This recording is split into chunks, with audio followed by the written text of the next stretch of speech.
En una fiesta con los amigos de mi esposo, intenté besarlo mientras bailábamos. Él se apartó y dijo, preferiría besar a mi perro antes que besarte a ti. Todos se rieron.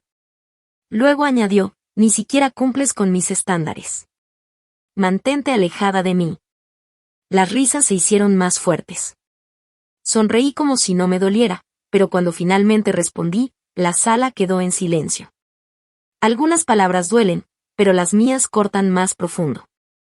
Recuerda, cuando alguien pregunte a qué te dedicas, solo di que trabajas en el hospital, me aconsejó Caleb mientras me subía la cremallera del vestido de diseñador que él había escogido, sin una sola vez elogiarme. No digas que diriges la unidad de cardiología. A esta gente no le interesa escuchar de medicina en las fiestas. Me estaba preparando otra vez, como hacía siempre antes de cualquier reunión con su grupo de la firma de inversiones, ensayando mis respuestas para que nunca lo opacara. Hace 5 años, presumía frente a todos que se había casado con una cirujana. Ahora, mi carrera era un secreto vergonzoso que había que cuidar de no dejar que se escapara. Antes de continuar, quiero agradecerte por acompañarme hoy. Si crees que la humillación pública en un matrimonio nunca está bien y que todos merecen respeto, considera suscribirte. Es gratis y nos ayuda a llegar a más personas que necesitan escuchar estas historias. Me paré frente al espejo de nuestro cuarto, acomodando la tela verde esmeralda que costaba más que la renta de la mayoría de las personas por un mes. El vestido era hermoso, supongo, pero me sentía como un disfraz en una obra donde había olvidado todas mis líneas. Detrás de mí, Caleb seguía con su ritual de preparación, revisando su cuello por 17ª vez. Sí, conté. Era más fácil concentrarme en sus ajustes obsesivos que pensar en cómo habíamos llegado hasta aquí. Los Jenkins van a estar, dijo, revisando su teléfono.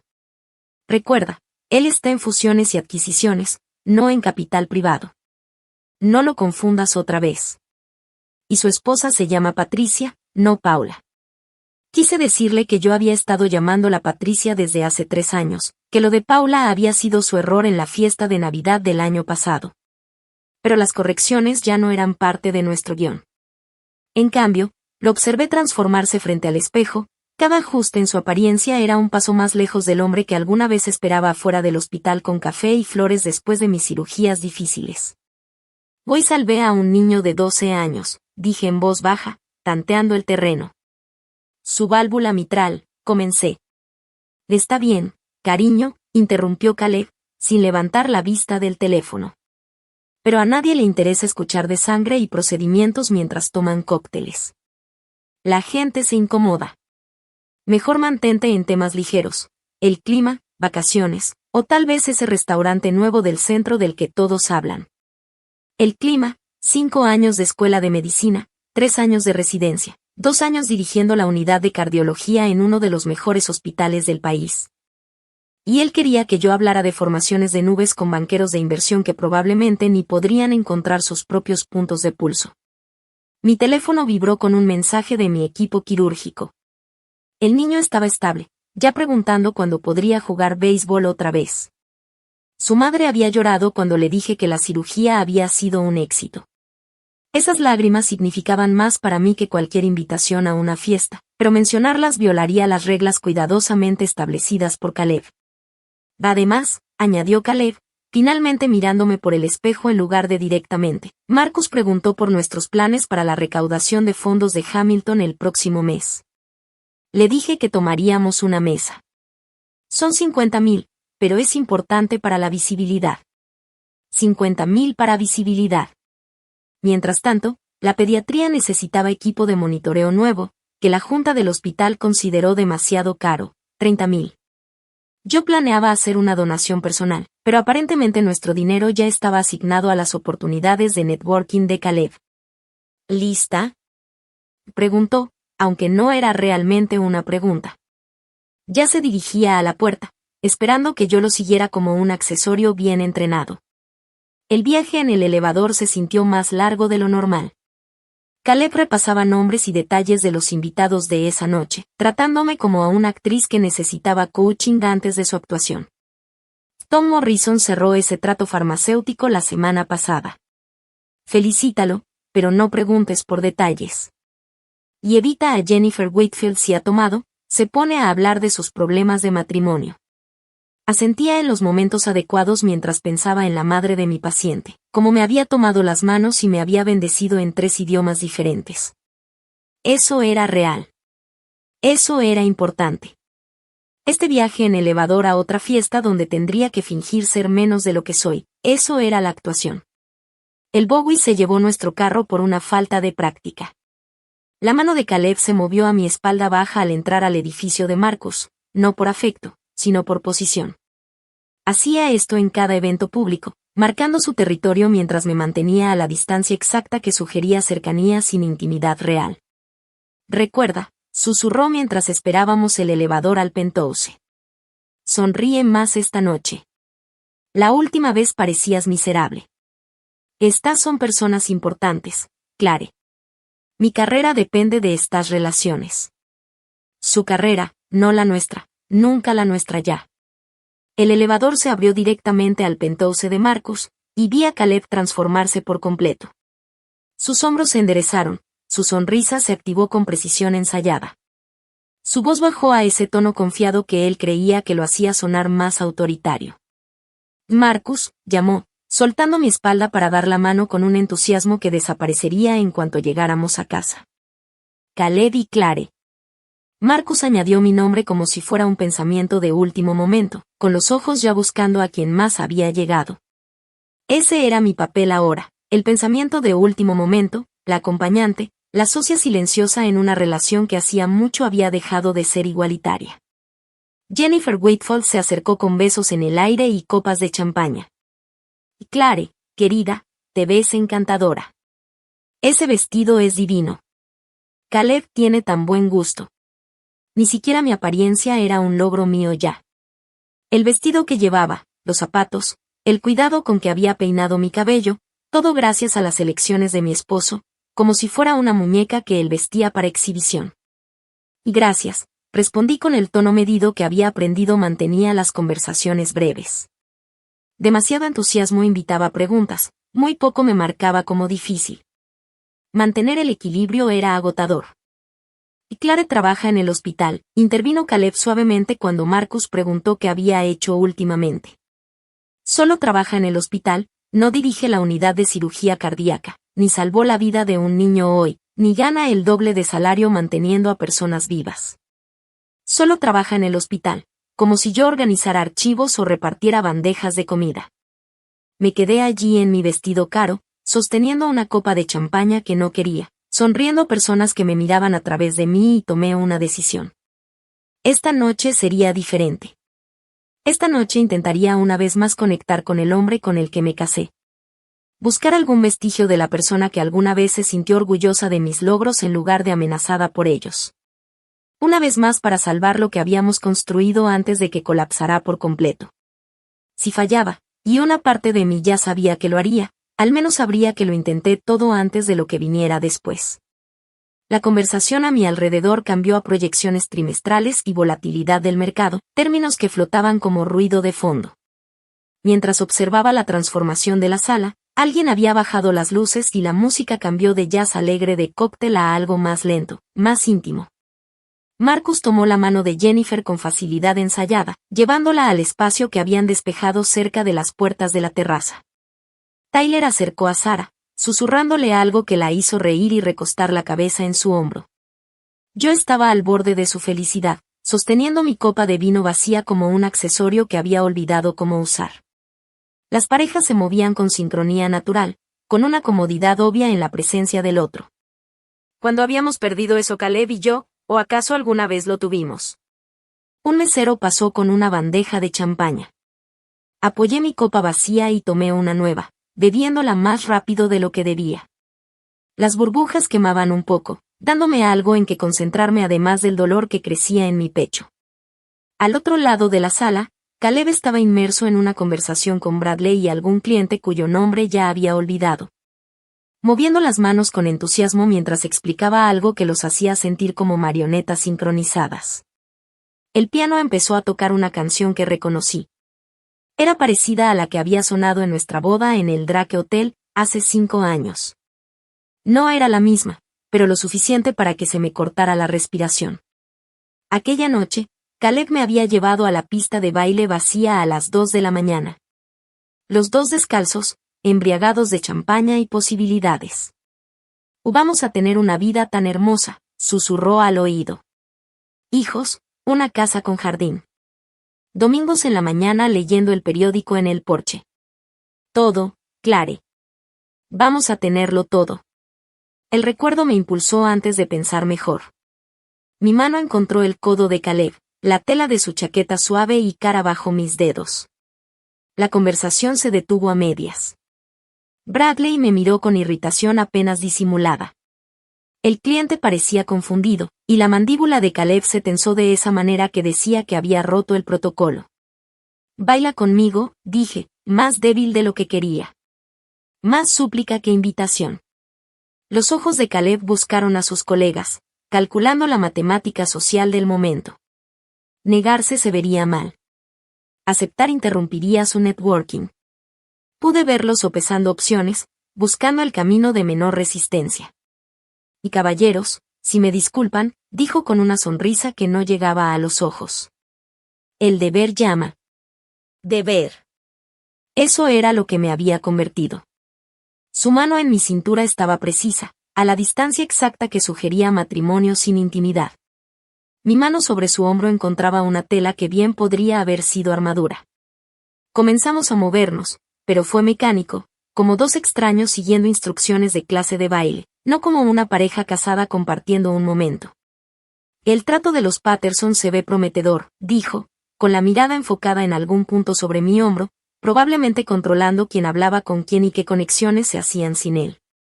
Qué bien, murmuré, tratando de acercarlo para encontrar algún eco del hombre que bailaba conmigo hasta el amanecer. Su cuerpo resistía, manteniendo esa distancia calculada. Todo en él irradiaba impaciencia, el golpeteo de sus dedos contra mi cintura, la forma en que cambiaba su peso como si ya planeara su salida. La vigilancia constante de la sala que me recordaba que no valía su atención completa ni por un solo baile. A nuestro alrededor, otras parejas se movían con facilidad y cercanía. Jennifer tenía los brazos alrededor del cuello de Marcus, sus zapatos abandonados en algún lugar, riéndose de algo que él le había susurrado. Sarah y Tyler apenas se movían, solo se abrazaban como si el resto de la sala hubiera desaparecido. Incluso las parejas mayores, las que llevaban décadas casadas, se movían con una familiaridad cómoda que me apretaba el pecho. El vino, la música y el recuerdo de tiempos mejores crearon un momento de esperanza peligrosa. Quizás si lograba acortar esta distancia, solo recordarle lo que solíamos tener. Vi a Jennifer besar la mejilla de Marcus, a Tyler acomodar el cabello de Sarah con dedos suaves, y noté cómo todas las demás parejas parecían existir en su propia burbuja privada de afecto. Me incliné. No era algo dramático ni apasionado. Solo un beso simple. De esos que las parejas casadas se dan en fiestas cuando la música es suave y la luz favorece. De esos que dicen, aquí seguimos. Todavía nosotros. Todavía juntos, a pesar de todo. Caleb se apartó de golpe, tan violentamente que varias personas voltearon a mirar. Su cara se deformó con un asco genuino, como si hubiera intentado meterle algo tóxico en la boca. Y luego, lo suficientemente fuerte para que todos lo escucharan, claro y sin que la música lo cubriera. Preferiría besar a mi perro antes que a ti. La risa fue inmediata y cruel. Marcus casi derrama su bebida. La mano de Jennifer voló a la boca, sorprendida y divertida. Bradley aplaudió, como si Caleb acabara de dar el chiste que todos esperaban. El sonido me golpeó en oleadas. Cada risa era una herida. Cada carcajada, la confirmación de que yo era la broma, había sido siempre la broma. Pero Caleb no había terminado. La risa había alimentado algo en él, validado la narrativa que había construido sobre nosotros, sobre mí. Subió la voz, asegurándose de que todos escucharan la repetición. Ni siquiera cumples con mis estándares. Mantente alejada de mí. Más risas. Alguien silbó. Apareció un teléfono en una mano. ¿Estaban grabando esto? Mi cara ardía, pero mi cuerpo se había congelado, atrapado en el centro de su diversión como un espécimen clavado para examen. La sala giraba ligeramente, no por el champaña, sino por la claridad devastadora que me inundó de golpe. Cada bandera roja que había ignorado se alineó en un desfile de verdades. La cena de aniversario que canceló por una reunión urgente con un cliente que su Instagram mostró que nunca existió. Los dormitorios separados durante trimestres difíciles que de alguna manera se extendieron por 8 meses. El perfume desconocido en su ropa. Los cargos misteriosos en nuestra tarjeta de crédito que explicó como gastos de clientes. La forma en que dejó de decir te amo, excepto como respuesta, nunca como inicio. Me quedé allí en mi vestido caro, rodeada de risas que sonaban como cristales rompiéndose, y entendí con perfecta claridad que había estado actuando, fingiendo, sobre algo que había estado muerto durante años. Había estado tan concentrada en intentar revivir lo que habíamos tenido, que no me había dado cuenta de que el cadáver ya había empezado a pudrirse. Algo cambió dentro de mí, como una placa tectónica moviéndose a una nueva posición. La humillación seguía ahí, quemando como ácido. Pero debajo de eso, surgió otra cosa. Algo frío y calculador, algo que entendía la diferencia entre estar herida y ser destruida. Ellos todavía se reían, pero yo ya no estaba rota. No más. Mi sonrisa empezó pequeña, solo un leve levantamiento en las comisuras de los labios. No era la sonrisa educada que había perfeccionado para estas reuniones, ni la expresión diplomática que llevaba en las juntas de la directiva del hospital. Esto era otra cosa, algo que venía de un lugar más profundo. Y la vi hacer que las risas a mi alrededor flaquearan y murieran, como una llama privada de oxígeno. ¿Sabes qué, Caleb? Mi voz salió firme, clínica, el mismo tono que uso cuando explico un diagnóstico terminal a familias. Tienes toda la razón. No cumplo con tus estándares. Su sonrisa arrogante se amplió, confundiendo mi acuerdo con una rendición. Bradley se rió y le dio una palmada en el hombro. Marcus levantó su copa en un saludo burlón. Pensaban que estaban siendo testigos de mi humillación final, de mi aceptación de su rechazo público. Tus estándares requieren a alguien que no sepa nada de la cuenta Fitzgerald. Las palabras cayeron como instrumentos quirúrgicos sobre una bandeja de acero. La expresión de Caleb cambió, su arrogancia desapareció como si alguien hubiera desconectado un enchufe. Sus ojos miraron a Bradley y luego volvieron a mí. La sala estaba tan silenciosa que podía oír el hielo acomodarse en el vaso de alguien. ¿De qué estás hablando? Y la voz de Caleb había perdido su tono confiado. Metí la mano en mi bolso y saqué el teléfono. El dispositivo de repente se sintió como un arma que había estado escondiendo toda la noche. Tus estándares necesitan a alguien que no haya pasado los últimos 3 meses documentando cada discrepancia en nuestras cuentas. Alguien que no haya contratado a un contador forense cuando notó que 50,000 pesos se movieron a través de compañías fachada en las Islas Caimán. Jennifer se inclinó hacia adelante, su rostro perfectamente contorneado mostrando la primera emoción genuina que había visto en ella. Marcus dejó su copa con un chasquido sobre el mármol. La atmósfera de la sala cambió, de diversión cruel a tensión eléctrica. Esto es ridículo, dijo Caleb, pero su voz se quebró en la última sílaba. Deslicé mi teléfono con lentitud deliberada, dejando que cada movimiento aumentara la tensión. Aquí está el informe de auditoría. Documentos de registro de compañías fachada, transferencias bancarias en los mismos días que dijiste estar en conferencias, esa conferencia interesante que nunca en realidad asististe. Giré la pantalla hacia la multitud que nos observaba, inclinándose como polillas hacia la llama. Goben, Bradley, estos dos, martes, 15 de marzo, 3:47 de la tarde, dije.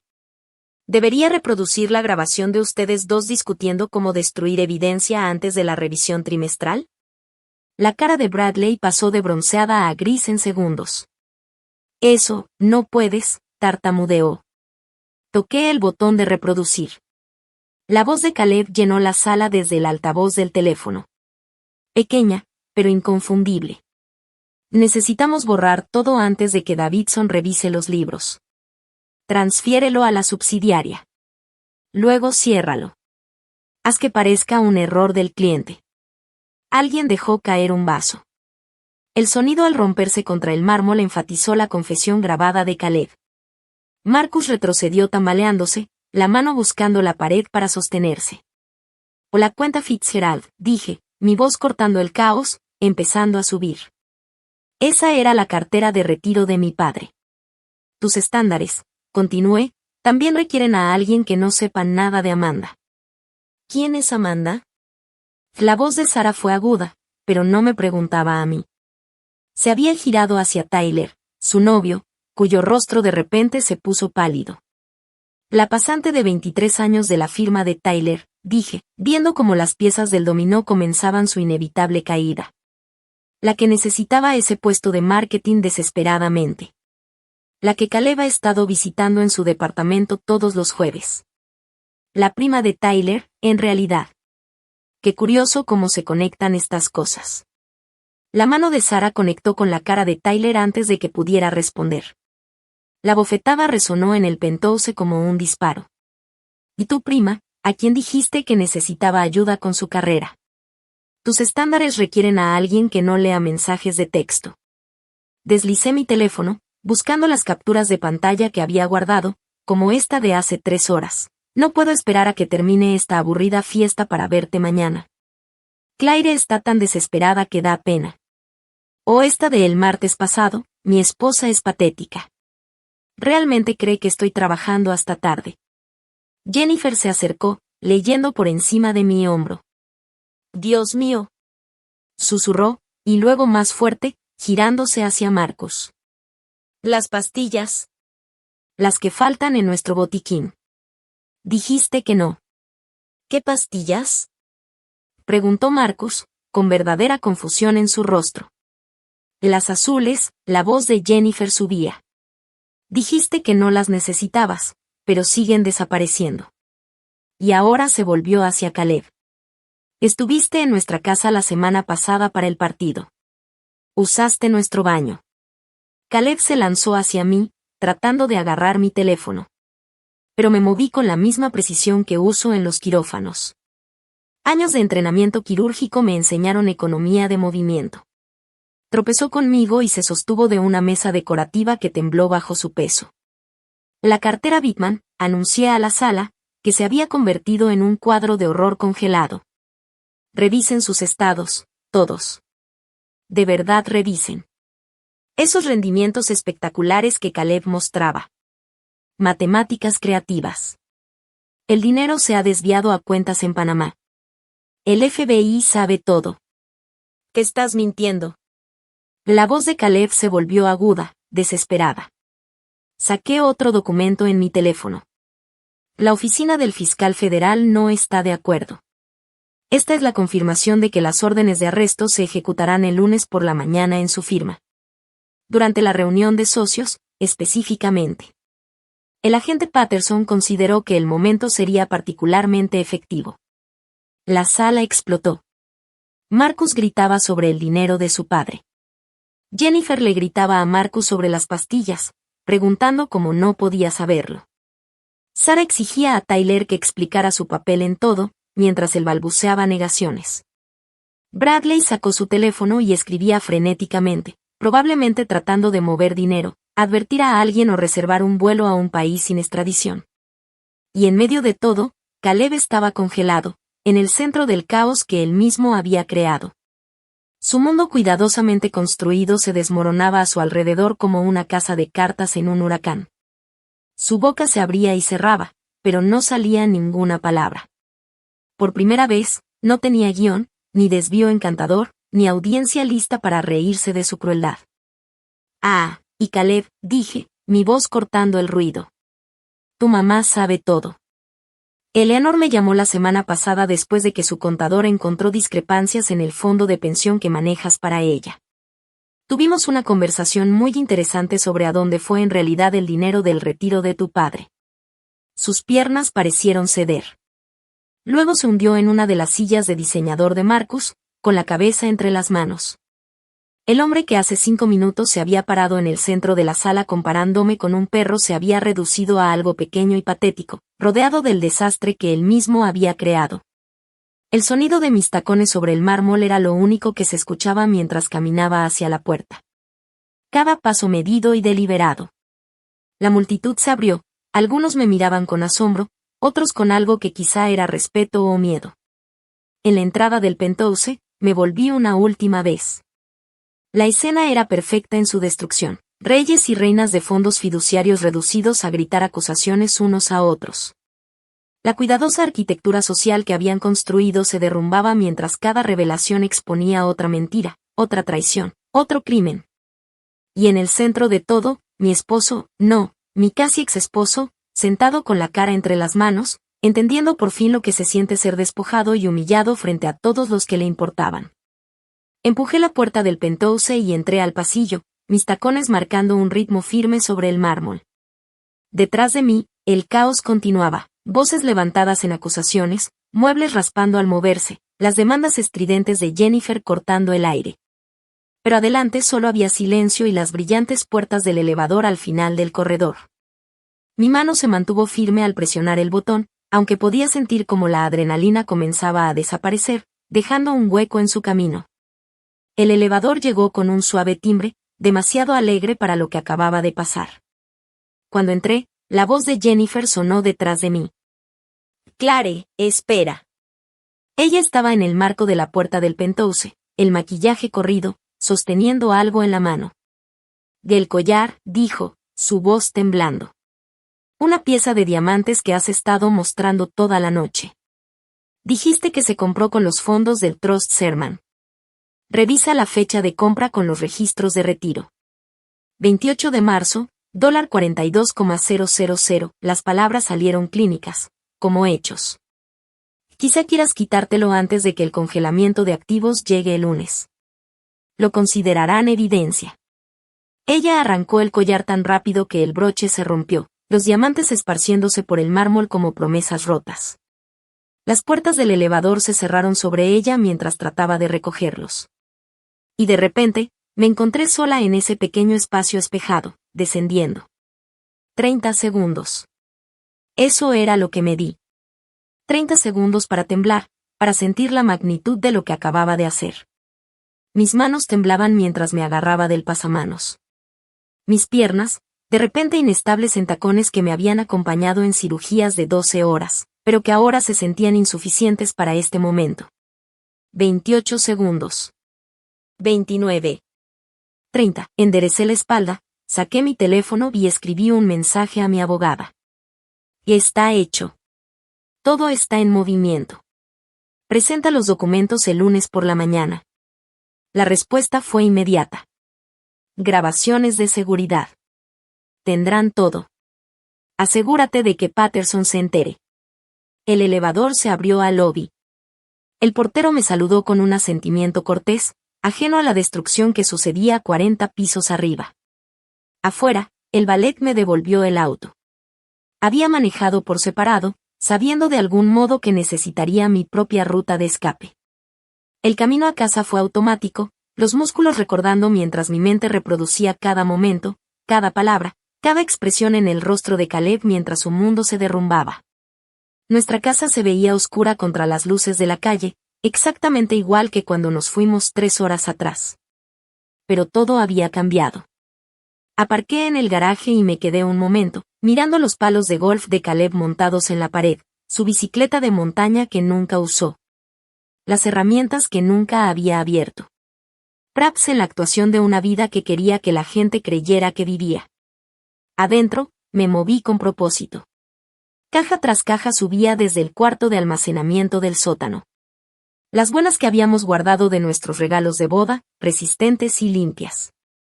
Su diploma de Harvard salió primero de la pared, el marco más pesado de lo que esperaba, el vidrio reflejando mi rostro como una acusación. A la caja fue, seguido por su colección de gemelos en su estuche de terciopelo. Cada par, un regalo de clientes cuyo dinero había estado robando. Mi teléfono vibraba sin parar. El nombre de Caleb aparecía una y otra vez. Lo dejé sonar mientras empacaba sus trajes, todos planchados y colgados en bolsas para ropa. Sus zapatos limpios y emparejados. El reloj que su padre le había dado por graduación. Lo sostuve un momento, recordando lo orgulloso que había estado, como se lo mostró a todos en la cena esa noche. Su padre, cuyo fondo de pensión Caleb había estado vaciando. Un mensaje irrumpió: Claire, por favor, déjame explicar. Luego otro: no entiendes la presión que he tenido. Otro más: has arruinado toda mi vida. Y luego: te haré pagar por esto. Por favor, vuelve. Podemos arreglarlo. El vaivén emocional de sus mensajes tal vez me habría afectado antes. Ahora solo eran evidencia de un hombre agarrándose de cualquier cosa mientras caía.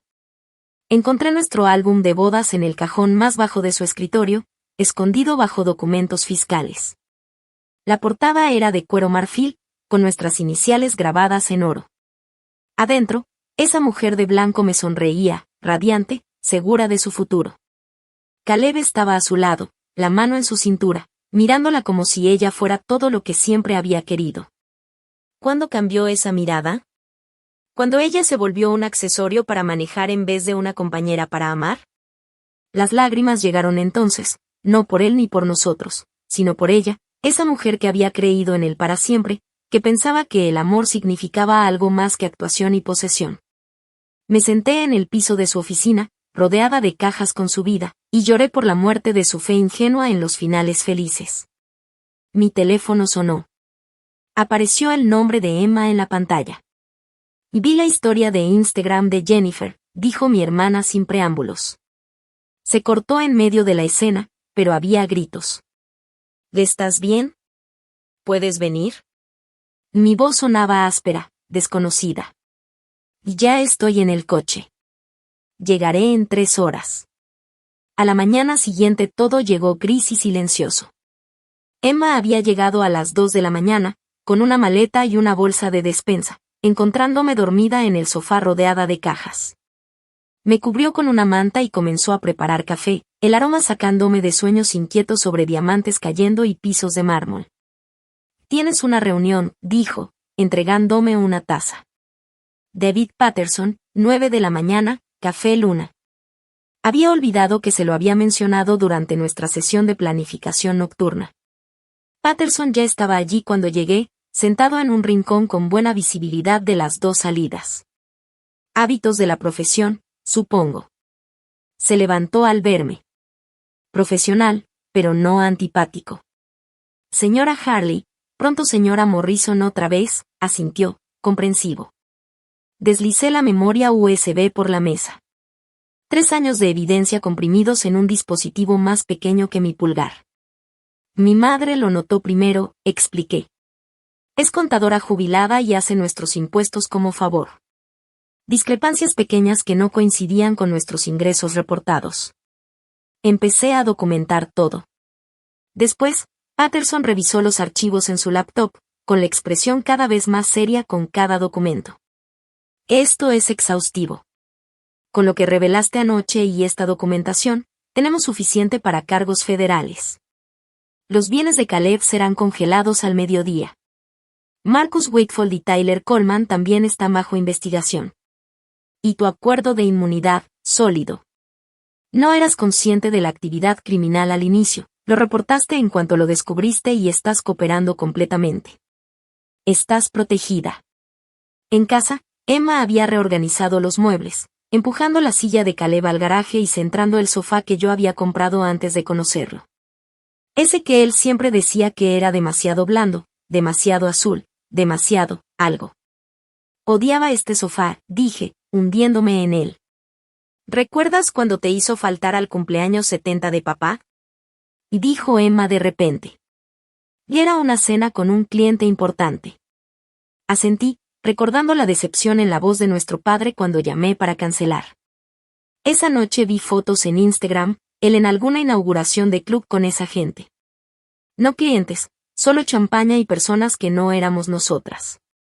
Nos sentamos en un silencio cómodo. Hermanas que se habían distanciado durante mi matrimonio ahora encontraban el camino de regreso. Emma sacó su laptop y juntas empezamos a hacer listas, citas con abogados, asesores financieros, apoyo terapéutico, pasos prácticos hacia una vida que sería solo mía. Llegó el lunes por la mañana con un sol inesperado entrando por las ventanas del hospital. Emma se había ido a Milwaukee al amanecer, prometiendo regresar el próximo fin de semana, y yo manejé hasta Northwestern Memorial en piloto automático. Mi mente dividida cuidadosamente entre la cirugía que me esperaba y el conocimiento de lo que estaba sucediendo en la ciudad.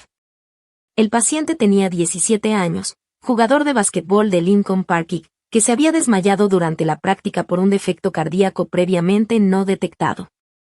Sus padres estaban en la sala de espera tomados de la mano, con la misma esperanza desesperada que había visto cientos de veces antes. Me concentré en sus rostros mientras explicaba el procedimiento, usando su miedo para anclarme en este momento, en este propósito. En esta vida que existía separada de la destrucción que ocurría en los edificios de oficinas del centro. En el quirófano, mi equipo se reunió con eficiencia ensayada. La doctora Rodríguez, mi residente senior, estudiaba los monitores mientras tomaba notas.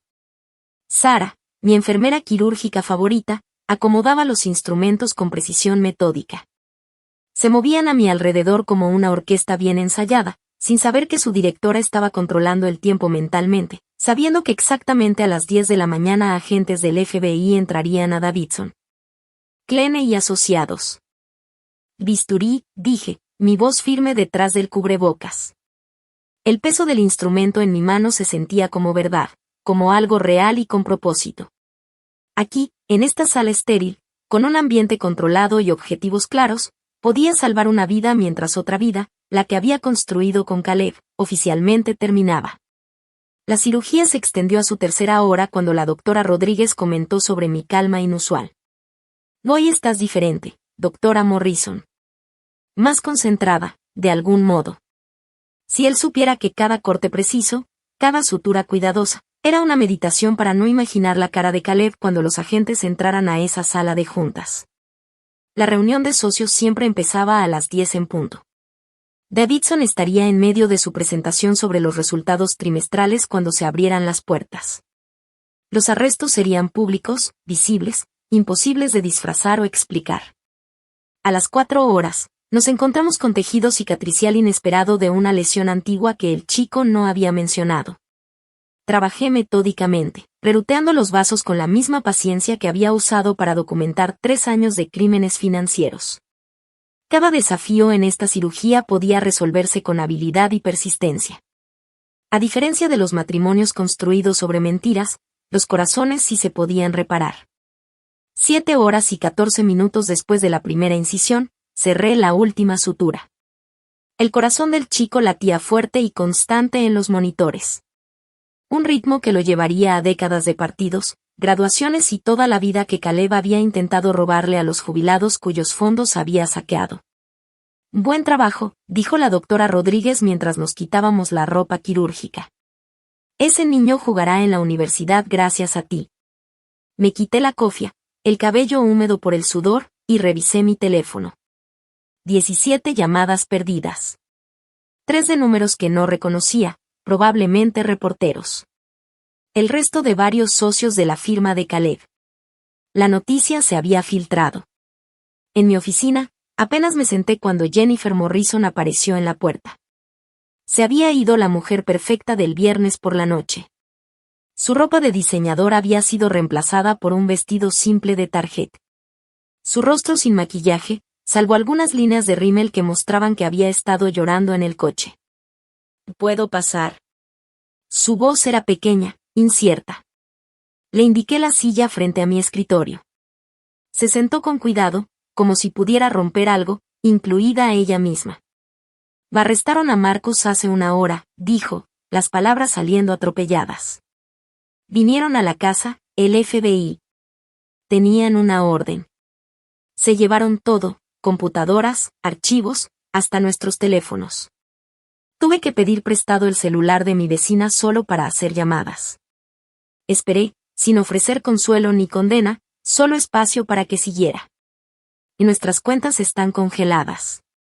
Todas, incluso mi cuenta personal desde antes de casarnos. No puedo acceder a nada. Se rió, pero era un sonido vacío, roto.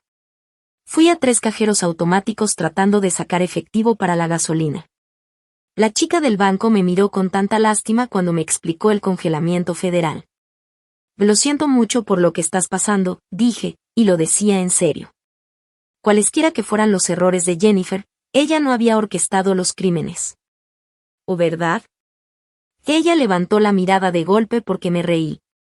Y el viernes por la noche, cuando Caleb te dijo esas cosas, me reí. Me he reído de ti durante años, Clare. En cada fiesta, en cada reunión, todos lo hicimos.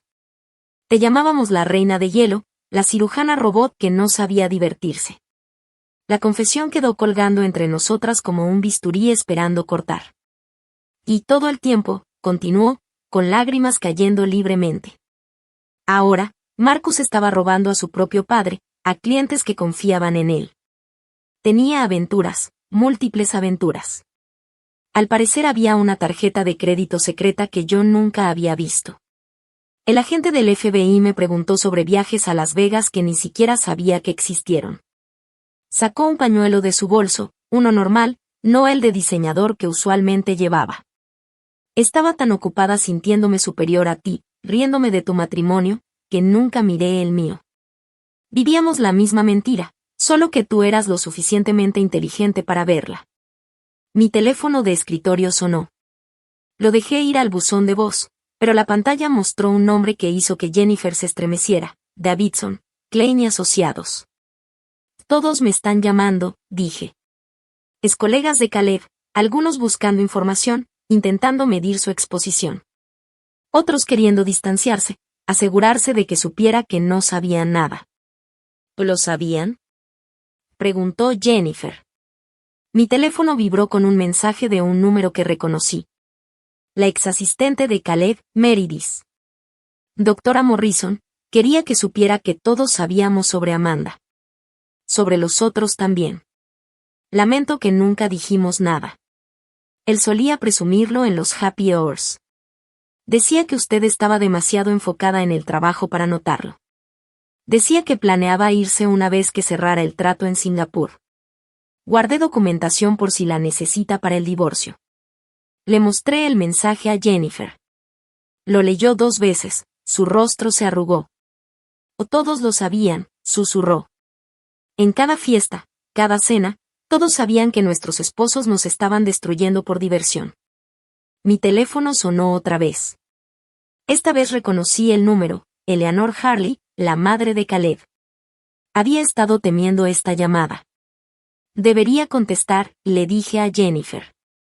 Ella se levantó para irse, pero se detuvo en la puerta. Y Clare, esa fuerza por la que se burlaban de ti, no la pierdas. Es la única razón por la que todavía estás en pie mientras los demás nos estamos cayendo a pedazos. La voz de Eleanor sonó firme al contestar. Décadas de educación sureña apenas escondían su emoción. Clare, te debo una disculpa. Y ni un hola, ni un ¿cómo estás? Directa al grano, como siempre. He sido una suegra terrible. Desaprobaba tu carrera. Pensaba que deberías concentrarte en darme nietos. Me criticaba por no apoyar correctamente las ambiciones de Caleb. No dije nada, dejándola hablar.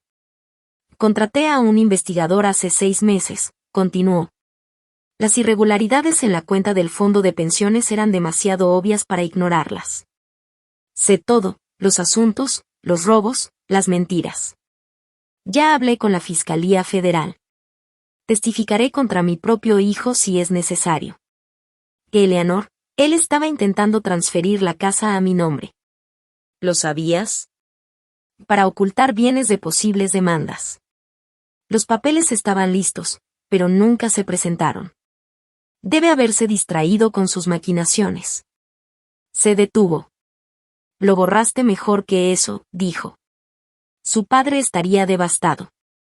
Habían pasado 3 meses desde los arrestos, y el otoño había pintado el cielo de Chicago de gris y dorado. Me senté en mi oficina en casa, la que Caleb nunca había usado porque estaba llena de revistas médicas, y redacté un correo para Malcolm Chin, un bloguero financiero cuya audiencia incluía todas las grandes firmas de la ciudad. El asunto era simple: documentación que deberías ver. Los archivos adjuntos incluían demandas judiciales, registros de arrestos y una línea de tiempo detallada del fraude que había compilado con la aprobación de mi abogado. Cada documento era público, pero estaba disperso en distintas bases de datos. Yo solo los estaba consolidando en un paquete demoledor que aparecería primero cada vez que alguien buscara el nombre de Caleb en la próxima década. Mi teléfono vibró con un mensaje de Amanda. Habíamos estado en contacto desde que la conecté con Patricia Ann Kuo, una abogada especialista en casos contra ejecutivos depredadores. Demanda presentada esta mañana, decía Amanda. Estrés emocional y discriminación por embarazo. Patricia dice que el momento con la publicación de tus documentos es perfecto. Gracias, Claire. Nunca imaginé convertirme en aliada de la amante de mi esposo. Pero Amanda también había sido víctima. Tenía 23 años, le dijeron que era especial, le prometieron un futuro que nunca llegaría. Ahora estaba embarazada de 7 meses, viviendo con sus padres en Iowa, reconstruyendo una vida que Caleb había destruido con sus mentiras. Esa noche, asistí a la gala de caridad del Hospital Infantil de Chicago, el mismo evento donde había conocido a Caleb hace 6 años. Entonces yo era la joven cirujana prometedora que él había perseguido. Pensaba que deberías concentrarte en darme nietos, dijo Eleanor, con esa mezcla de autoridad y desaprobación que siempre parecía pesar más que sus palabras. Me criticaba por no apoyar correctamente las ambiciones de Caleb, como si todo lo que él hiciera mereciera una ovación y todo lo que yo hiciera fuera insuficiente. No dije nada, solo la escuché. Dejé que hablara, que desgranara todo lo que había estado acumulando en silencio durante años.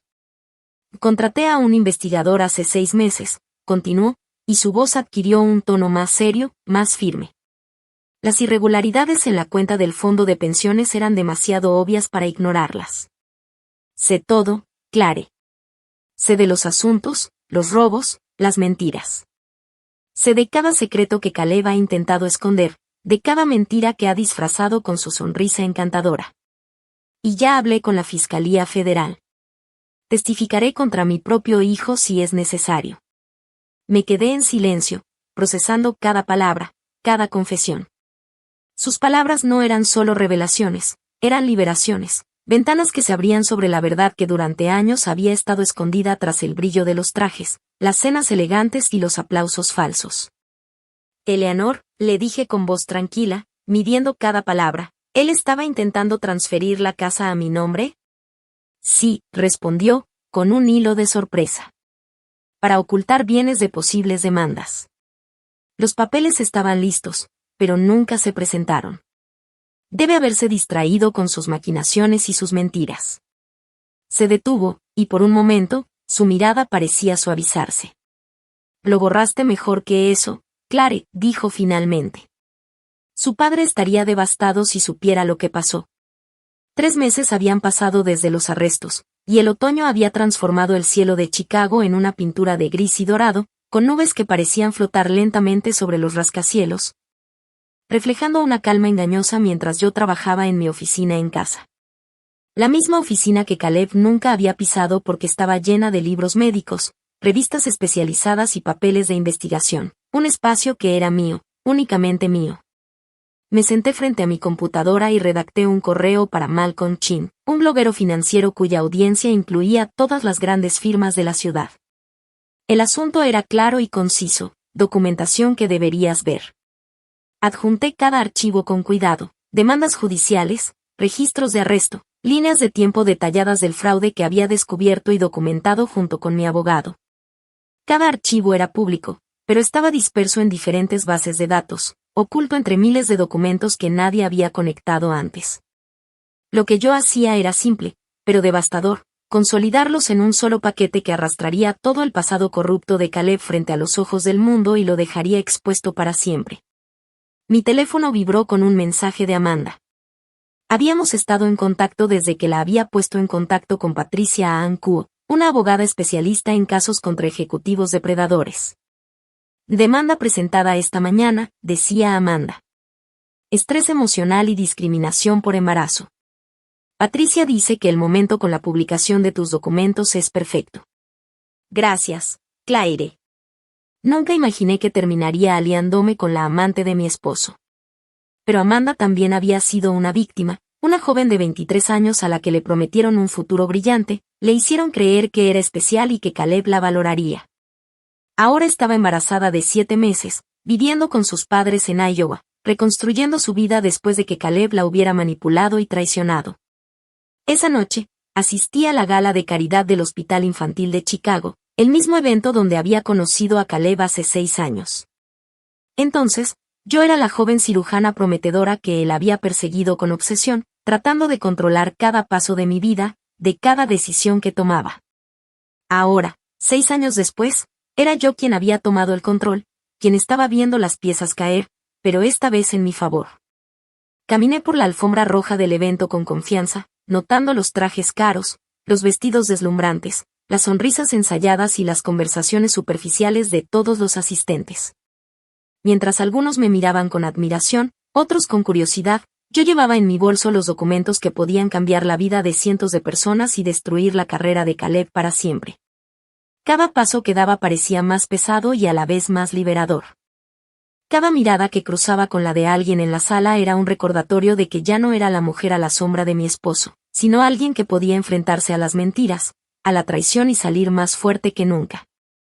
Las luces del lugar brillaban sobre los candelabros y los centros de mesa, pero yo veía más allá del brillo, viendo las grietas en la perfección que Caleb había construido a su alrededor. Era un mundo de apariencias que yo había recorrido y entendido, pero ahora cada mentira, cada manipulación, cada traición, sería expuesta ante todos. Mientras me sentaba en la mesa asignada, observando el movimiento de los invitados, sentí una mezcla de emociones, orgullo, alivio, pero también un leve dolor al recordar todo lo que había perdido por confiar en él. Sin embargo, había sobrevivido, y más que sobrevivir, había triunfado de una manera silenciosa pero poderosa. En ese instante, mientras la gala continuaba, supe con certeza que nada ni nadie podría quitarme esta sensación, la de haber recuperado mi vida, mi libertad, mi poder. Por fin, todo lo que Caleb había intentado controlar había caído en mis manos, y ahora yo podía decidir cómo seguir adelante, no como su esposa, sino como Claire, la mujer que había sobrevivido, la cirujana. La aliada de las víctimas, la que había ganado todo lo que realmente importaba.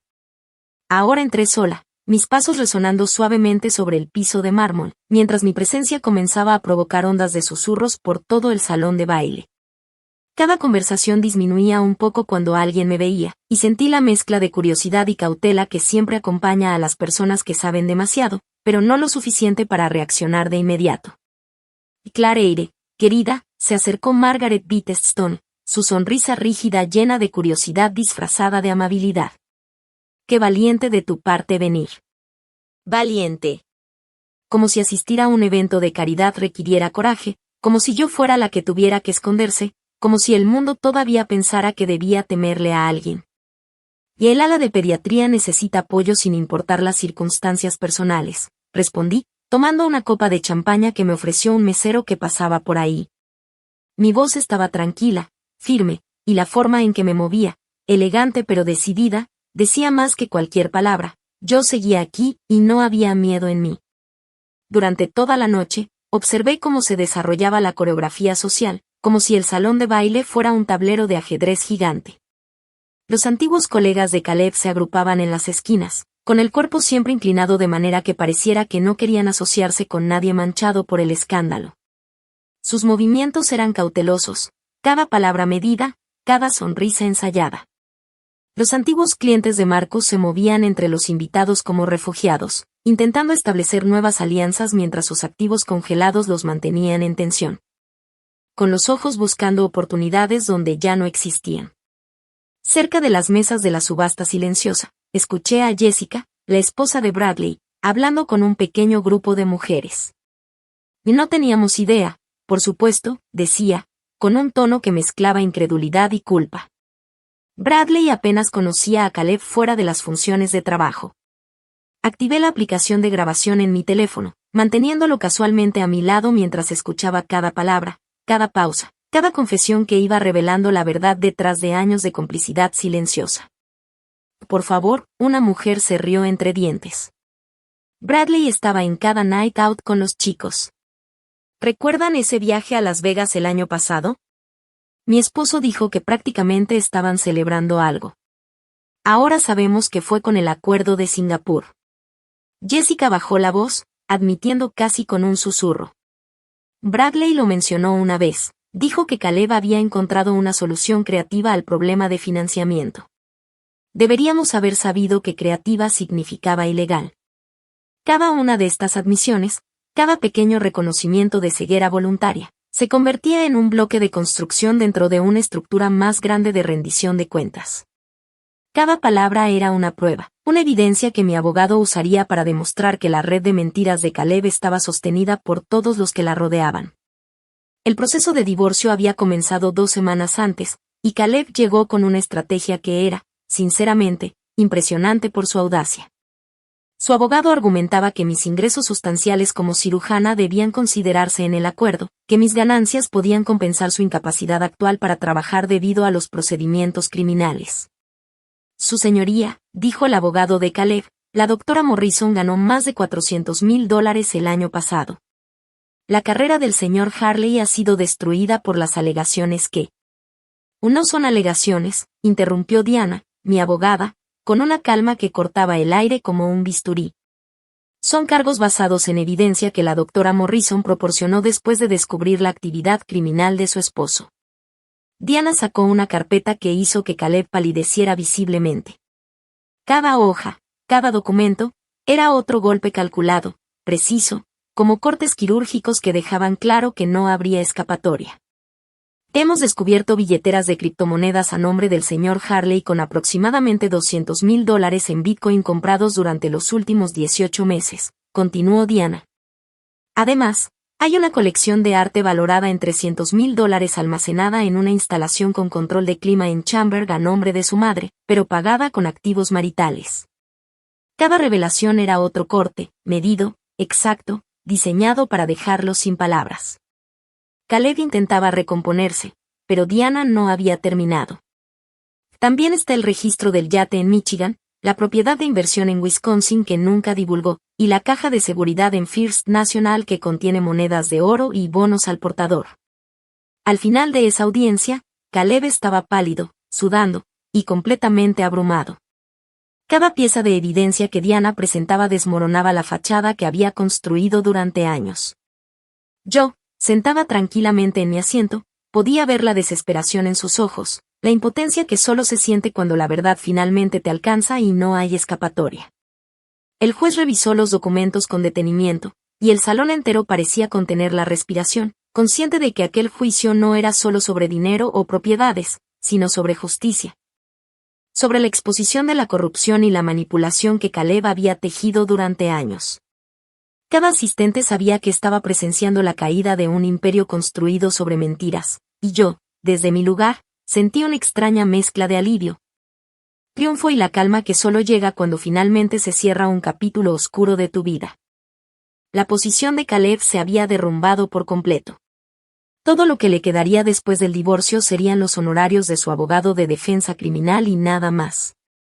No habría casas escondidas, no habría cuentas secretas, no habría lujo que preservar. Todo el castillo de mentiras que había construido se desmoronaba, y él estaba solo frente a la devastación que él mismo había creado. 2 días después de la audiencia de divorcio, recibí un mensaje de Sarah Coleman. La esposa de Tyler había descubierto su propio conjunto de pruebas y quería comparar notas conmigo. Nos reunimos en una cafetería tranquila en Lincoln Park, una de esas que huelen a café tostado y pan recién horneado, con mesas de madera que crujen al apoyarte. 2 mujeres unidas por la extraña hermandad que surge del engaño y la traición. Tyler grabó todo, dijo Sarah, deslizándome un USB por la mesa. Tiene una aplicación en su teléfono que registra automáticamente las llamadas, incluyendo las que tuvo con Caleb. Las grabaciones son devastadoras. Conversaciones sobre mover dinero, discusiones sobre otras cuentas que querían vaciar, bromas sobre nuestras esposas, diciendo que éramos demasiado tontas o confiadas para darnos cuenta. En una de las conversaciones más escalofriantes, se reían de una maestra jubilada a quien habían vaciado por completo su fondo de pensiones. Su nombre era Dorothy Pye. Sarah dijo con voz temblorosa. Le enseñó 3er grado durante 40 años. Tomaron todo. Esa revelación llevó a otra. Sarah había sido contactada por 5 mujeres más, todas conectadas con el escándalo de distintas maneras. Algunas eran esposas de conspiradores, otras víctimas cuyos fondos de retiro habían sido saqueados. Decidimos organizar una reunión en mi casa la semana siguiente. El jueves por la noche, 7 mujeres se reunieron en mi sala. Variábamos en edad de 23 a 68 años, todas unidas por nuestra conexión a esta red de crimen financiero y violencia emocional. Estaba Margaret Chin, cuyo esposo había perdido todo su 401k, Patricia Williams, cuya pareja había sido socia de Bradley antes de que la firma colapsara, Linda Martínez, quien descubrió que su esposo facilitaba el lavado de dinero. No somos solo víctimas, dije, abriendo la reunión. Somos testigos. Tenemos información que puede ampliar esta investigación y garantizar que todos los involucrados rindan cuentas. Margaret asintió con firmeza. He estado documentando todo durante meses. Mi esposo pensaba que no entendía de finanzas porque enseñaba en primaria. Se equivocaba. Entre copas de vino y montones cuidadosamente organizados de evidencia, comenzamos a armar nuestro caso. Cada mujer contribuyó con piezas, grabaciones de conversaciones, documentos sospechosos, registros financieros que no cuadraban. Patricia tenía correos electrónicos mostrando que los crímenes se remontaban 5 años atrás. Linda tenía fotografías de reuniones que supuestamente nunca habían ocurrido. Pensaban que éramos decoraciones, dijo Linda, con voz firme y controlada. Cosas bonitas para mostrar en fiestas mientras ellos construían imperios sobre el robo. Nunca imaginaron que estábamos prestando atención. Al final de esa noche, habíamos recopilado suficiente evidencia adicional para expandir significativamente la investigación federal. Nuestro grupo de chat se convirtió en un centro de comando de responsabilidad y justicia. Cada mujer se comprometió a asegurarse de que la justicia alcanzara más allá de los conspiradores principales. Cuando todas se fueron, mientras recogía la sala y guardaba los documentos, encontré un post-it que Sara había dejado en la encimera de la cocina. Nos llamaron esposas trofeo. Vamos a mostrarles de qué están hechos los trofeos de verdad. Oro sólido, imposible de romper. Guardé la nota en el cajón de la cocina, un pequeño recordatorio de la solidaridad que habíamos construido a partir de nuestra devastación compartida. Pasaron 9 meses desde esa primera reunión, y hoy nos sentaríamos juntas de nuevo, pero esta vez en una sala de tribunal federal para la sentencia de Caleb. El edificio de tribunales se alzaba contra un cielo gris y frío de febrero, sus columnas de piedra caliza pareciendo ya barrotes que contenían la justicia que estaba por llegar. Llegué temprano, queriendo revisar una vez más mi declaración de impacto como víctima. El papel temblaba ligeramente entre mis manos, no por miedo, sino por el peso de hablar en nombre de tantas que habían sido silenciadas por la vergüenza y la confusión. Cada línea que repasaba estaba cargada de emociones, la traición, la ira, la pérdida y la determinación de que nadie más sufriera en silencio como nosotros. Cada palabra era un recordatorio de que lo que habíamos soportado no había sido en vano. Mientras respiraba hondo y organizaba mis pensamientos, miré alrededor de la sala del tribunal y sentí una especie de calma anticipatoria. La justicia estaba llegando, y esta vez. Nosotros teníamos el control de la narrativa, la evidencia y la verdad. La sala del tribunal se fue llenando poco a poco. Cada paso que daba la gente, cada murmullo, hacía que el aire se sintiera más pesado, más cargado de anticipación. Eleanor llegó vestida de negro, su rostro compuesto, pero marcado por meses de revelaciones sobre el hijo que había criado, un hijo que resultó ser un hombre completamente distinto al que ella había creído conocer. Detrás de ella, las otras mujeres de nuestro grupo fueron entrando una a una. Margaret, Patricia, Linda, Sara y otras 3 que se habían unido a nosotras conforme la investigación se ampliaba.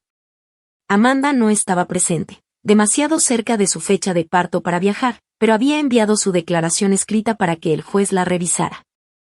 Cuando trajeron a Caleb, su traje hecho a la medida había desaparecido, reemplazado por un mono naranja de prisión federal. Su presencia era otra, las largas horas de custodia habían erosionado su fachada cuidadosamente mantenida. Había perdido peso, su rostro estaba demacrado, y la confianza que antes llenaba cualquier habitación se había reducido a un vacío que parecía absorber la luz. Sus ojos recorrieron la sala hasta encontrarse con los míos. Durante un momento sostuvo mi mirada, como buscando una chispa de compasión o control, antes de que yo mirara hacia otro lado. Cuando llegó mi turno, el fiscal me dirigió la palabra. Puede dar su declaración. Me levanté, y los tacones hicieron clic sobre el suelo del tribunal con el mismo ritmo que habían tenido aquella noche cuando salía del Penthouse de Marcus, dejando atrás la devastación y la traición. El podio se sentía sólido bajo mis manos mientras comenzaba a hablar. Su señoría, no estoy aquí para hablar sobre el dinero que Caleb robó, aunque el daño se extiende a decenas de familias. Estoy aquí para hablar del robo que no aparece en los registros financieros, la destrucción sistemática de la confianza disfrazada de matrimonio. Caleb se movió en su asiento, las esposas emitiendo un pequeño sonido metálico. Durante 5 años, estuve casada con un hombre que trataba la crueldad como entretenimiento, que me humillaba públicamente en reuniones sociales y luego me hacía sentir que yo era demasiado sensible por objetar. Encontré recibos escondidos en su oficina en casa, joyas, bolsos de diseñador, tratamientos de spa, regalos comprados pero nunca entregados, todos conservados como trofeos de engaño, continué, sintiendo como Eleanor presionaba un pañuelo contra sus ojos. Esos mismos recibos estaban relacionados con el apartamento de Amanda Harrison, como si la traición fuera solo otro gasto de negocio para ser categorizado y archivado. Mantenía hojas de cálculo, su señoría, hojas de cálculo reales donde registraba sus mentiras, sus aventuras, el dinero robado. Con la misma precisión que usaba para controlar nuestros gastos domésticos mientras me decía que mis compras de equipo quirúrgico eran excesivas. Miré directamente a Caleb, viendo cómo se encogía en sí mismo. En una fiesta, frente a colegas y amigos, me dijo que preferiría besar a su perro que a mí, que no cumplía con sus estándares. Esa sala rió mientras mi matrimonio terminaba públicamente, convertido en entretenimiento para gente que sabía de sus infidelidades, sus robos, su completa bancarrota moral. Pero que permaneció en silencio porque era más divertido verme ignorante de todo. El juez se inclinó ligeramente hacia adelante, su expresión grave. Los crímenes financieros destruyeron jubilaciones y futuros, dijo. Pero la violencia emocional que ejerció destruyó algo más profundo, la capacidad de confiar, de sentirse segura en el propio hogar, de creer que el amor significa algo más que espectáculo y posesión. No solo robó dinero. Robó años de su vida, su confianza, su fe en la pareja. Ese robo no tiene monto de restitución. Regresé a mi asiento mientras otros daban sus declaraciones. Dorothy Pye, la maestra jubilada, habló sobre cómo perdió todo su fondo de pensión. El padre de Marcus describió la traición de confiar en el mejor amigo de su hijo. La declaración escrita de Amanda se leyó en voz alta sobre el acoso en el lugar de trabajo y las promesas abandonadas. Cuando finalmente habló el juez, su voz llevaba el peso de todo lo escuchado. Y señor Harley, las pautas federales sugieren 5 años por sus crímenes financieros. Sin embargo, los factores agravantes aquí, la violación de la confianza fiduciaria, la explotación de activos matrimoniales, la naturaleza sistemática de su engaño, justifican una desviación de esas pautas. Lo condeno a 7 años en prisión federal. El mazo cayó con una finalidad que resonó en toda la sala. Mientras los guardias se preparaban para llevárselo, Caleb se giró hacia mí, formando con los labios lo que parecía un lo siento. Pero yo ya me estaba girando, buscando la mano de Sarah, luego la de Margaret, creando una cadena de mujeres que habían sobrevivido devastaciones similares y que habían encontrado fuerza en la verdad compartida. Eleanor se acercó cuando salíamos del tribunal. Y Clare, lo que dijo allí, nunca entendí lo que te hizo pasar. Fallé como suegra y lo siento profundamente, dijo, su voz cargada de sinceridad. Esa noche, mi apartamento se llenó con las mismas mujeres que se habían reunido meses atrás, pero el ambiente había cambiado, del dolor a algo que se parecía a la esperanza. Sarah llegó con champaña, comprada con fondos confiscados de Tyler, un detalle que nos hizo sonreír, aunque con una mueca de gravedad, recordando todo lo que habíamos soportado y cómo, finalmente, habíamos tomado el control de nuestra historia. Por la justicia, levantó su copa Margaret, con esa firmeza que tenía siempre que hablaba de cosas que realmente importaban. Por la supervivencia, agregó Patricia, su voz tranquila pero llena de convicción. Por nunca volver a permanecer en silencio, concluyó Linda, mirando a cada una de nosotras con esa mezcla de desafío y orgullo. Nos sentamos alrededor de la mesa y empezamos a compartir cómo había cambiado nuestra vida desde que todo había explotado, desde que habíamos decidido no callar más. Cada palabra estaba cargada de recuerdos, de cicatrices, de lecciones aprendidas y de pequeñas victorias que aún no habíamos celebrado. Sara volvió a la escuela. Había retomado la carrera de Derecho que había dejado de lado cuando Tyler la había convencido de que no necesitaban dos carreras en el matrimonio. Ahora estaba de regreso, con los libros, las noches de estudio, los cafés a media tarde, con la misma chispa en los ojos que yo recordaba de antes de todo. Margaret había iniciado una fundación para ayudar a personas mayores que habían sido víctimas de fraudes financieros. Cada caso que llegaba a su oficina era una batalla contra la injusticia, y cada vez que veía un rostro aliviado porque su dinero estaba asegurado, sentía que valía la pena todo el dolor pasado. Patricia, lentamente, había empezado a salir otra vez. Con cuidado, con esperanza, pero con la convicción de que merecía a alguien que la respetara de verdad. Cada cita, cada sonrisa, cada conversación era una manera de reconstruir un corazón que había sido manipulado por años. Recibí una carta de Amanda, anuncié, sacándola del bolso con cuidado, como si tuviera un tesoro en las manos. Las otras se acercaron, curiosas. Les leí en voz alta, y sus ojos se llenaron de emoción y compasión. Amanda estaba ya en su 8º mes de embarazo, planeando criar a su hijo sola, con el apoyo de sus padres, reconstruyendo su vida desde cero. También escribía un libro sobre relaciones laborales predatorias, y me pedía que escribiera el prólogo. Quiero llamarlo estándares, decía en la carta, porque hombres como Caleb siempre hablan de estándares mientras ellos mismos no tienen ninguno. Reímos suavemente, saboreando la ironía amarga que nadie de nosotras olvidaría nunca. El tiempo pasó, la noche avanzó y las mujeres comenzaron a retirarse, una por una. Cada despedida fue acompañada de abrazos largos, de promesas de mantener nuestros encuentros mensuales, de palabras que parecían simples pero que llevaban la fuerza de la solidaridad que habíamos construido. Sara fue la última en irse. Se detuvo en la puerta, mirándome con esa mezcla de admiración y respeto que solo alguien que había sido testigo de tu renacimiento podía mostrar.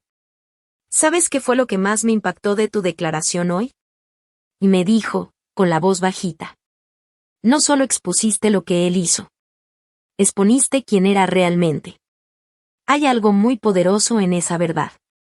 Cuando cerró la puerta, me quedé de pie junto a la ventana, mirando las luces de la ciudad que brillaban como diminutas estrellas atrapadas entre edificios de vidrio y acero. En algún lugar, en custodia federal, Caleb comenzaba su sentencia de 7 años. En algún lugar de Iowa, Amanda se preparaba para recibir a su hijo y empezar a construir una vida nueva.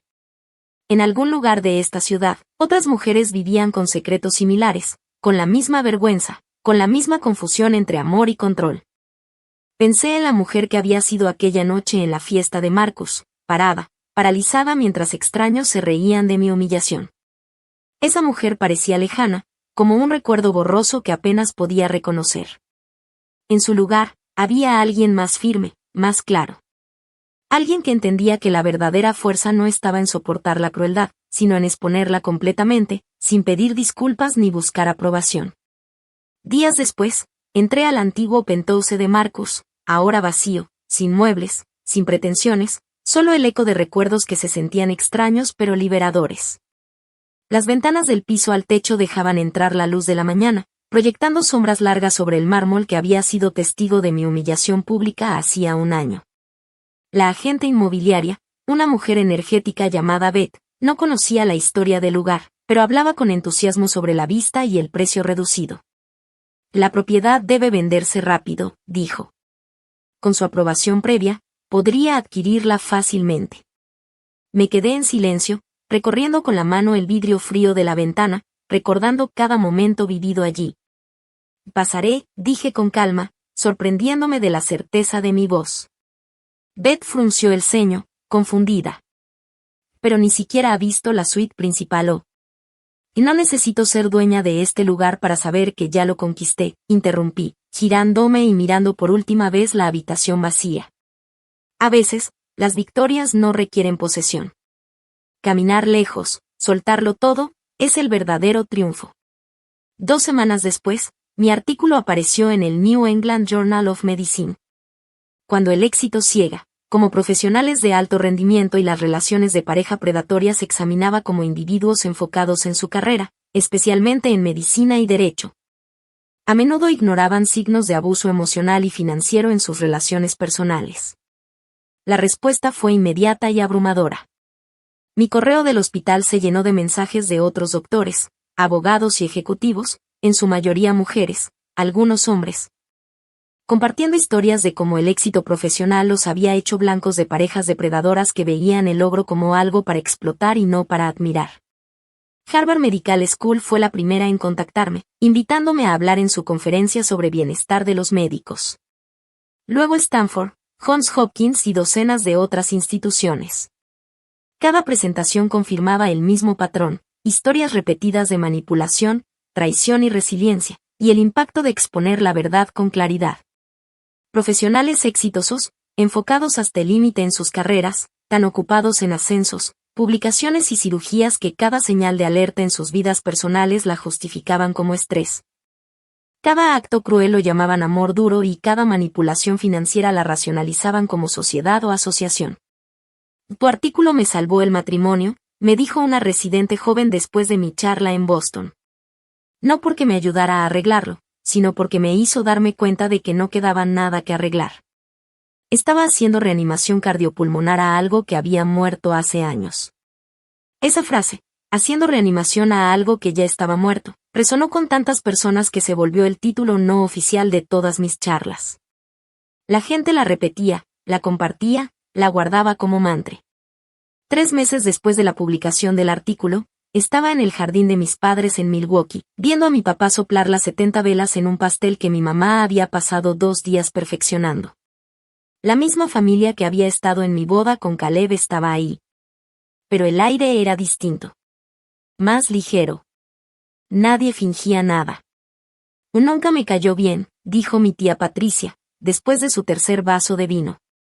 Su apretón de manos era demasiado fuerte, como si quisiera demostrar algo.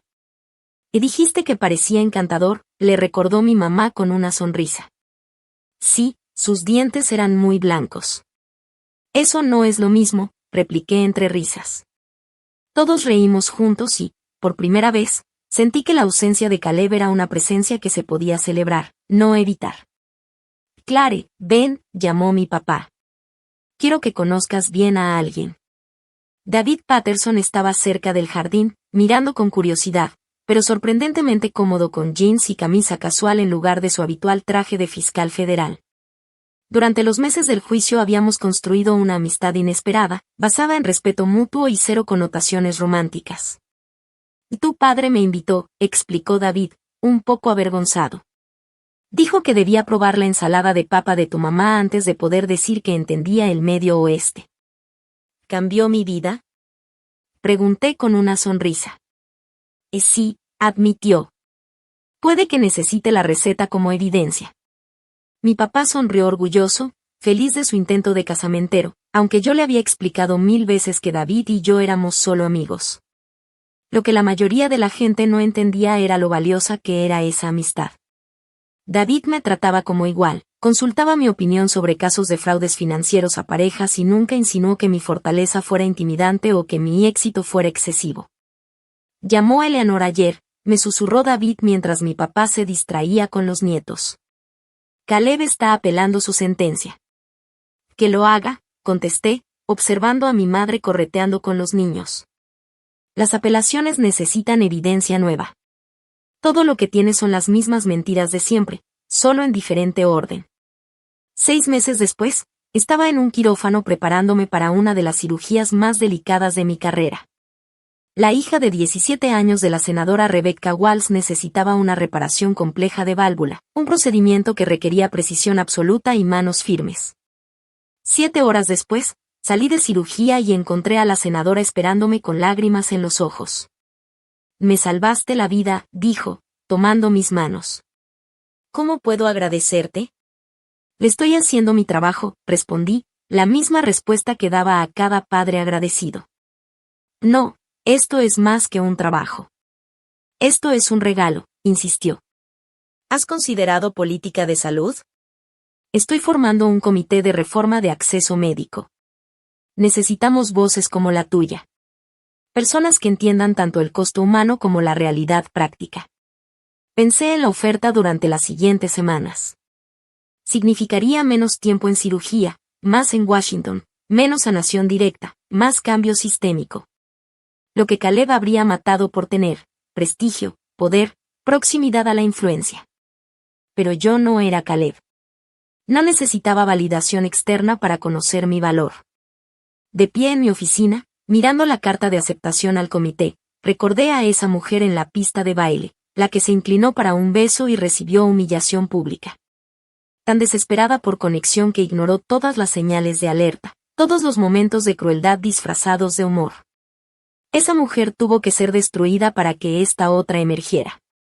La crueldad de Caleb no me rompió. Rompió la cáscara en la que vivía sin darme cuenta.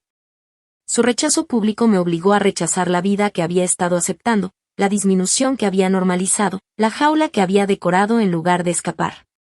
Firmé la carta de aceptación con las mismas manos firmes que habían salvado a la hija de la senadora, que habían empacado las pertenencias de Caleb, que habían sostenido el micrófono en incontables conferencias contando la verdad sobre matrimonios que parecían perfectos por fuera pero eran escenas del crimen por dentro. La mujer que se quedó paralizada en la pista de baile había desaparecido. En su lugar estaba alguien que entendía que el verdadero poder no viene de ser elegida, validada o incluida. Viene de elegirte a ti misma, de validar tu propio valor y de incluir tu propia voz en conversaciones que realmente importan. Algunas palabras duelen, otras sanan. Pero las más verdaderas, las que cortan más profundo, son las que finalmente nos decimos a nosotras mismas. Merezco más. Soy suficiente. Me elijo a mí.